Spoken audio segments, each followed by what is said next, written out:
Salah satu pilar penting demokrasi adalah partai politik. Namun, kepercayaan publik terhadap partai politik di Indonesia selalu rendah. Pertanyaan, apa kebijakan yang akan Anda lakukan untuk melakukan pembenahan tata kelola partai politik? Waktu untuk menjawab 2 menit dimulai dari sekarang.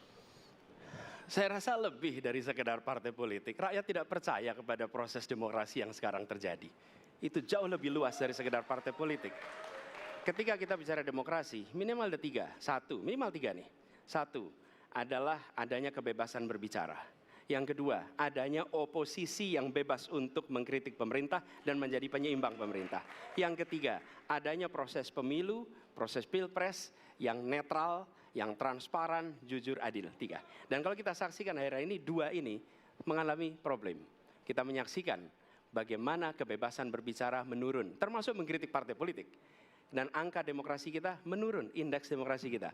Bahkan pasal-pasal yang memberikan kewenangan untuk digunakan secara karet kepada pengkritik, misalnya Undang-Undang ITE atau pasal 14, 15 Undang-Undang Nomor 1 tahun 1946.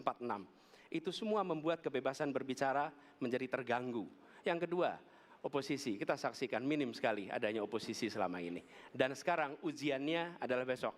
Bisakah pemilu diselenggarakan dengan netralitas, dengan adil, dengan jujur? Ini ujian ketiga. Jadi, persoalan demokrasi kita lebih luas dari segala persoalan kepada partai politik. Nah, bagaimana untuk partai politik sendiri? Partai politik perlu mengembalikan kepercayaan. Tapi di sini ada peran negara. Menurut saya salah satu masalah yang mendasar partai politik ini memerlukan biaya.